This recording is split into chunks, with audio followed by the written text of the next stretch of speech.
Hello everyone, and welcome to the closing keynote session for this year's Total Telecom Congress, focused on the incredibly important topics of digital sovereignty, harmonized standards, and global collaboration. Before we go any further, please allow me to remind you that all of the sessions for the Total Telecom Congress are available on demand on the platform, so you're encouraged to revisit any sessions you may have missed over the last 2 days. Finally, just another quick reminder that the World Communication Awards will take place immediately after the keynote session, so please just join us to celebrate some of the industry's major achievements over the last year. Now, without further ado, I'll hand over to this session's moderator, ABI Research's Senior Research Director, Dimitris Mavrakis, who will help introduce the rest of the panel. Over to you, Dimitris. Thank you very much, Harry, and welcome everyone to our closing panel discussion on digital sovereignty. Well, the official topic for the panel is digital sovereignty, harmonized standards, and global collaboration. And as you may all know, this is a very contested topic at the moment, with many things happening at once. So in order to discuss this very important topic, we have a very good group of individuals from European mobile market. So we have Paolo Gracia, who is the Director of Public Policy from European Telecommunication Network Operators Association, or briefly called ETNO. So Paolo, can you briefly describe what ETNO does and what your role in this organization is? Hi, Dimitris, and thank you very much. Indeed, ETNO has been since 1992 the voice of European telecom network operators. So the main investors in back then fixed but now converged broadband networks that represent around 70% of the total sector investment. We do represent about 40 members between European telecom operators and also observers, which means vendors and other players along the supply and digital value chain. I am Director of Public Policy since 3 years at ETNO, and I cover a variety of topics, including security, privacy, data markets, and it's a pleasure for me to talk with you about this very important topic of digital sovereignty. Thank you, Paolo. So next up, we have Luc Hindritz, who is the Director General for European Competitive Telecommunications Association, or ecta. So Luc, can you talk us through your association's responsibility and your own? Yeah, thank you very much, Dimitri. So you said I'm the Director General of ecta, and we represent what I would say the competitive forces in Europe. So we are representing the operators that broke up the monopolies after the liberalization of the telecom sector. And that was after the driving force to force all the sectors and to provide the sectors to innovate, to improve quality, reduce prices, and bring innovation within the market. We have been at the front runner of many investment, the first in FTTH.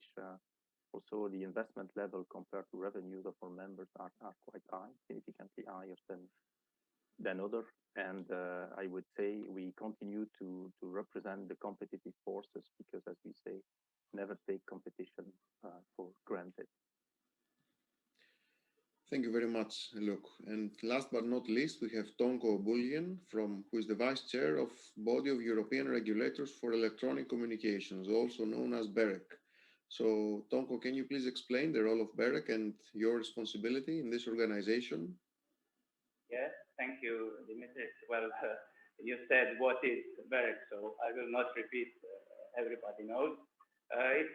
Sometimes we call ourselves a bunch of regulators. So we are not really a European regulator, but we are joint different national regulators from all of Europe. Basically, everybody knows that we draft a lot of guidelines, opinions, and also reports. But our goal is to achieve as much harmonization of the regulation at the EU level as we can. So for us, this is also an important topic, of such importance that we dedicated some additional space in our strategy and our working program to deal with it. And my responsibility is vice chair for this awful year. Very good. So thank you very much, everyone. So we have 30 minutes for this panel discussion. We have a big list of topics to discuss, but in any case, for all of our attendees, please send a question through the chat feature, and we will be happy to discuss it during our panel. So to kickstart this discussion, and perhaps let's start from the basics. So what is digital sovereignty? Because I'm sure that all three panelists will agree with me that it means different things to different people. So the first question is for Luke. I guess is a simple question. What is digital sovereignty and why is it such a contested and widely discussed topic, especially in Europe? I would say, Dimitri, if you would ask 10 different people, you probably get 10 different answers. And to illustrate it, the first reflex you would have is to Google it. And then you would say, oh no, Google is not the good way to explain what European digital sovereignty would be. Then you would say, okay, let's use DuckDuckGo. Then you will say, but no, DuckDuckGo is based in the US. So it's also not a good example of trying to find out what European digital sovereignty is. And then at the end, you would use Quant, which is a European search engine that does not trace any kind of data. But if we would look at it, it's in fact looking at digital sovereignty. As Margaret Vestager said, we could define what it is not. And in fact, when you would look at and say what it is not, it's certainly not isolation, because Europe has benefited from really be an open economy. And why is it such a contested element today? I think it starts from different elements, and there is not one very specific that you could isolate. And I believe that the first one is the GDPR, so the implementation of the general data protection rules that made Europe think about and be convinced that we can lead certainly on data protection. And then you have seen all the other parts of the world that have to question themselves what they have to comply to provide services in Europe. On top of that, very recently you have the annulment, or in fact the invalidation of the data protection shield by the European Court of Justice that has increased this perception. Then there is also the reflection about certainly knowing that our economy is becoming more digital, so the European Commission has reflected about the Europe Fit for the Digital Age and the role of the data economy in that. Also looking at what would be the consequences of the Cloud Act in the US for European data. That was also bring people more to the reflection of, we should think more about our sovereignty. And then there are two other elements that have exacerbated and accelerated all this contest. And one of the very important one is the geopolitical dimension and the economical and trade fight between the US and China. That we really see have very important consequences for the supply chain on our sector.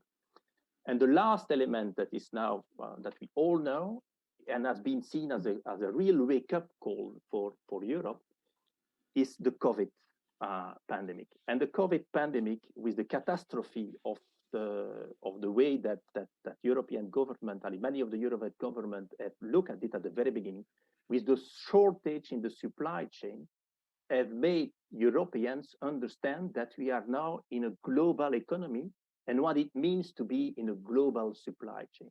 But I will stop here to explain why this is now. I think all those elements are the elements why we speak so much about it now. Tonko or Paolo, any input from you guys here, from your association's perspective? Yeah, maybe I can follow up on what Luke said, which actually I totally agree. I think sovereignty is far from being an unanimously understood concept, and whoever you ask to, they give you a different interpretation of sovereignty. I think the bottom line basically is that sovereignty has become such a contested topic because it is associated with protectionism. So whenever, especially in Europe, but now we see also in the US, the word sovereignty is brought up, is immediately associated with protection, with exclusion of players from foreign countries, and about ring fencing the economy. Actually, I do think it is a mischaracterization, certainly from the ethno perspective. That's also why we prefer to talk about digital leadership rather than sovereignty, but also the plans of the European Commission, and we see coming up from European member states. When they talk sovereignty, they don't talk about exclusion. They talk about openness under certain conditions. So the basic concept is that digital sovereignty means creating an alternative as two levels, an alternative that has two levels, a governance level and a technological level. So it's to create a governance alternative to the services that one can find freely in the market, and a European alternative whereby you are sure that by taking up that alternative, that solution respects certain standards in terms of security, in terms of privacy, in terms of confidentiality, in terms of quality. And we are seeing, for example, Gaia X is a very interesting experiment on that front. It's sometimes depicted as an infrastructural project, but actually what it wants to achieve is to establish a common interoperability architecture on top of the infrastructure layers, where everyone is welcome, every technological provider, provided that is subscribed to certain standards in terms of privacy, security, interoperability, as they say. And then indeed it comes the technological layer, where there again, it's based on openness. That's true. There is an element of course, pride of wanting to promote the local or European industry when it comes to specific segments, for example, microprocessor, chipsets, where all the European Commission has committed very strongly in investing in this segment. But it doesn't mean having this segment as preferred to a non-European alternative, as used by default in lieu of non-European alternative. It just means creating an alternative, more provider, more product vendors, so that the market becomes more thriving, more competitive, and more vibrant. So I think this is at the core of digital sovereignty as we perceive it, which in fact is digital leadership. It's more proactive, it's taking action, and it is just establishing a model of how we want to use and produce and establish markets and infrastructure, services and infrastructure. Very good. So in the interest of time, let's jump to the next question, which was in any case for Tonko. And the question is, how does digital sovereignty become a key component, a central issue for the digital economy in the context of Europe, of course? Yeah, of course, in connection what Paolo and Luc said, I agree, leadership is really a word I would prefer as well. So I think, digital sovereignty should refer to Europe's ability to act independently in this digital world. And I think it's a good idea in this internet age. Sovereignty for me, it means that you should have primarily sovereignty over your own digital data. So it, of course, means that you can also use on a technological level all equipment from everywhere, and but at the end you must control your data. So it is, of course, a challenging task, and I think there are many questions, and maybe we are on a little bit unknown ground. From the BEREC position, I think it is crucial to align the rules as much as we can on the EU level. And therefore, when we speak about digital sovereignty inside the BEREC, we always speak about EU digital sovereignty, I mean on an EU level. But of course, sovereignty is to a certain extent important for each and every member country of the European Union, but some of them, including mine, are too small probably to have a certain level of digital independence, and therefore we really strongly support this European, all European idea. So I say that we are not going to face the bright future without digital development of countries, but without a strong Europe, I don't think it will be possible to reach digital development of EU members. Well, I would certainly agree with this, since somewhat Europe now is stuck between the US and China in terms of geopolitical war. So now more than ever that, Europe needs a digital sovereignty pact or, some form of agreement. But perhaps let's go back to Luke and say that the next question is about these competitive operators that ecta represents. So what does your organization consider as a key component for digital sovereignty, and to a certain extent, these competitive operators as well?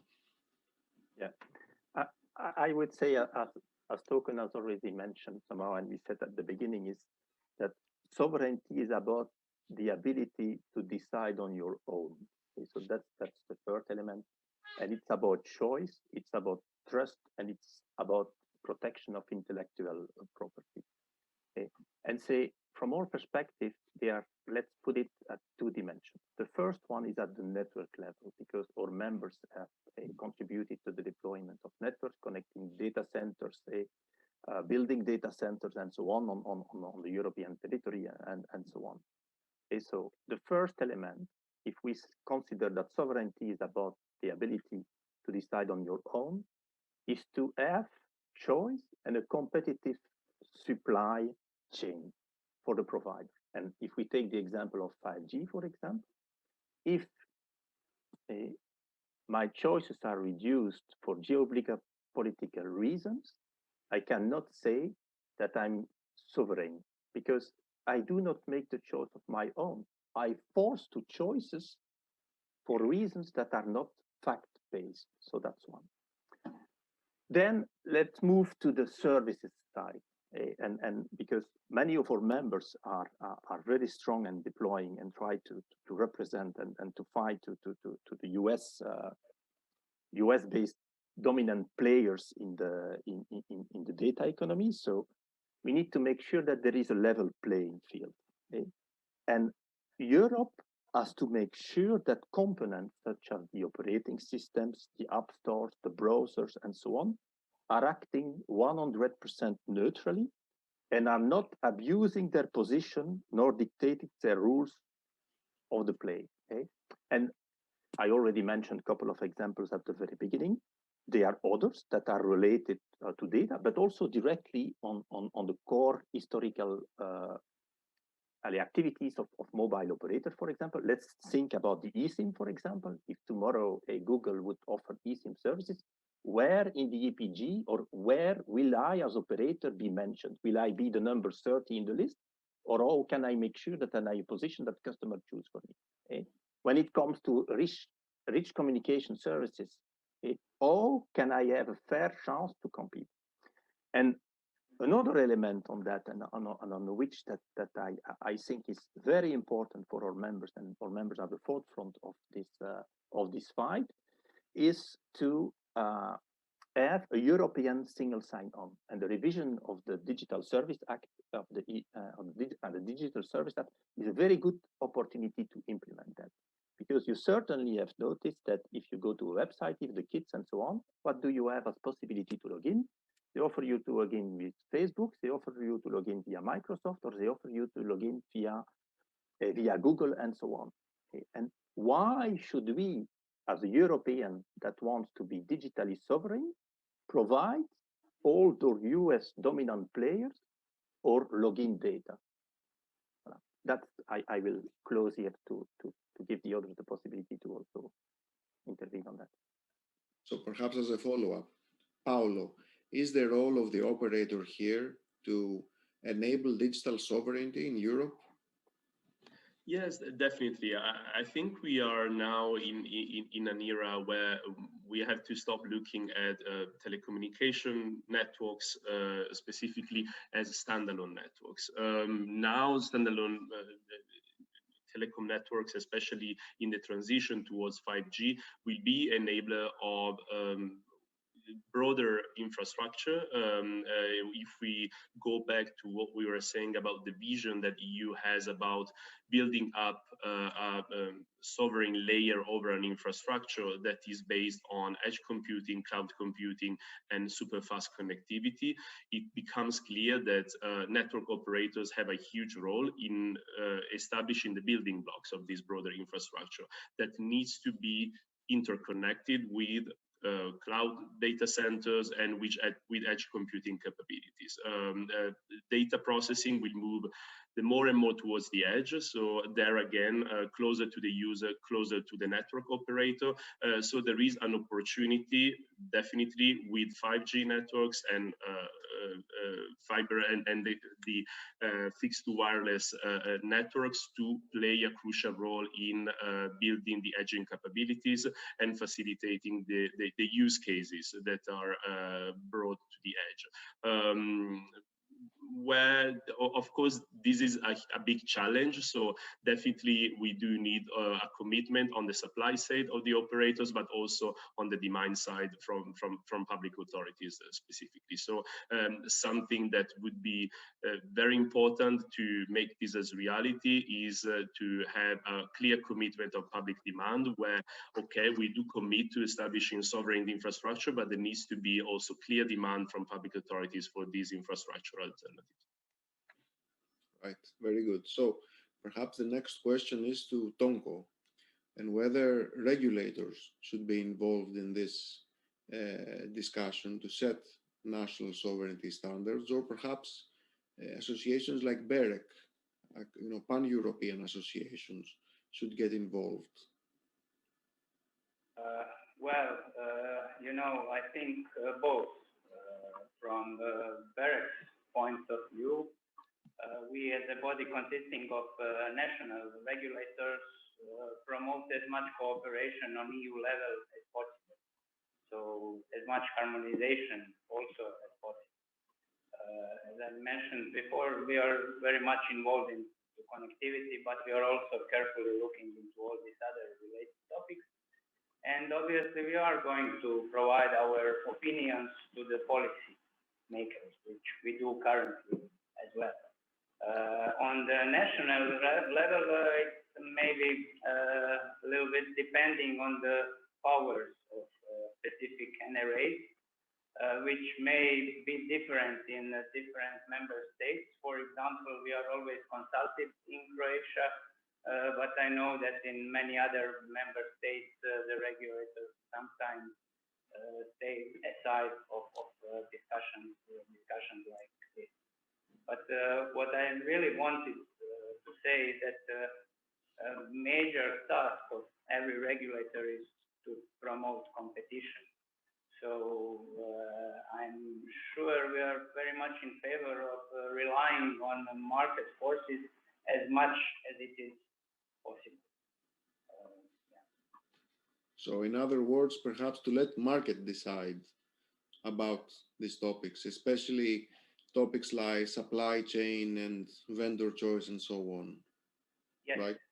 So, and I guess the next segue for this discussion is, how does Europe ensure that the supply chain is unrestricted, right? And perhaps going back to Luke's initial opening remarks about Chinese vendor restrictions in Europe, how does Europe create a policy, or perhaps a common agreement to make sure that the value chain, the supply chain, is not restricted? Luke, what is your opinion? Yeah, but we have issued a press release last week or the week before, the time goes so quick. Europe has taken some steps and has it's come out with the 5G toolbox that needs to be implemented. And I think that's the essence. We need to implement this 5G based on facts. And the decision needs to be fact-based. And if there are security issues that are identified, they need to be cured. Simply a simple ban of one or specific based on the country of origin or something like that is something that is not acceptable. That Europe, certainly in an open economy, we should not do that. The second element also is that we might also consider, and because what we see, there is a difference between the core and the RAN, and on that we should have a kind of nuanced approach also, because now what we see over the decisions that are taken, it's black or white, and from our perspective, if we look, it's more and more black decisions that come. They say, okay, they take out the power and the number of suppliers reduces, which puts, of course, the operators in a worse situation, because as I explained, we are not free anymore, or our freedom to choice has been reduced. So that's quite something that is also important when it comes to those elements. Anything to add, Paolo or Tonko? Yeah, definitely. I think I can subscribe to that. But and it's an interesting discussion, because 5G is the perfect test bed of that concept of sovereignty or leadership that we were talking about, and sums up all of these challenges. I think just to add an interesting development that can also embody this idea of leadership is in the RAN segment that Luke mentioned is Open RAN. We have seen that cropping up in different international discussion, the ORAN Alliance, and then TIP are developing technical specifications and use cases for that. And we have seen increasing interest among network operators in working towards Open RAN solutions. It's not for tomorrow, for sure, because it's an incredibly complex undertaking, but it is realistic. So that's something that is attracting a lot of interest, because that materializes what we were talking about, the exercise of the free will and of choice on the operators to procure components and products from a variety of vendors, without excluding anyone, but just making the competition and innovation in the RAN segment much more vibrant. And I think this is a perfect embodiment of the concept of the leadership that we have been talking about here. But there are extremes here as well, though. I mean, we can see that US government is mandating that future versions of the network will be Open RAN, when I guess this goes against our previous discussion that the market should decide, right? Mm-hmm. And at the end of the day, Open RAN is an implementation type, not a standard, right? So I guess we need a balance here. Certainly the market to decide, but make sure that the market is open and that the supply chain is open. Right, Tonko? Did you have anything to add? Well, just this what you really said now. So we must be very careful when we do some rules and we issue some new regulations, not to in fact harm the market. So the market is obviously a driving force. The competition it fosters innovation and development. So the market is, I think, the most important thing, and we should avoid to disrupt. Yeah, if I may add to that, because and I'm very glad that we all agree on the role of competition in terms of innovation, and it's what we have seen. And in fact, what is very important is that, in fact, it's about the digitalization and the data economy and the digitalization of all sectors of the other economy, and included the Industry 4.0 that as, for example, in terms of 5G, for example, are certainly understood more probably than others, and certainly than some governments, the strategic importance to and the efficiency gains that this can bring to them. If we would look, for example, you see use cases, for example, of ports, say the port of Antwerp in Belgium, for example, has very well understood that if it would quickly implement 5G, their efficiency would gain in double digit, and so they will increase their competitiveness compared to other ports, the port of Rotterdam or the port or international outside of the EU ports and so on. And that's where, in fact, it's quite very important. And for that, for new business models to emerge, because we are when central is innovation, and for innovation and new business model to emerge, you need to have choice and diversity, because the more providers that will be able to offer a diversified offer of products and services, the better you will create the conditions for new business models to emerge. Because new business models might cannibalize existing ones. And so if you are a well-vested company, you might not agree to offer a product or a new services or a new business model to one of your customers because you have too much to lose. And that's a very important point.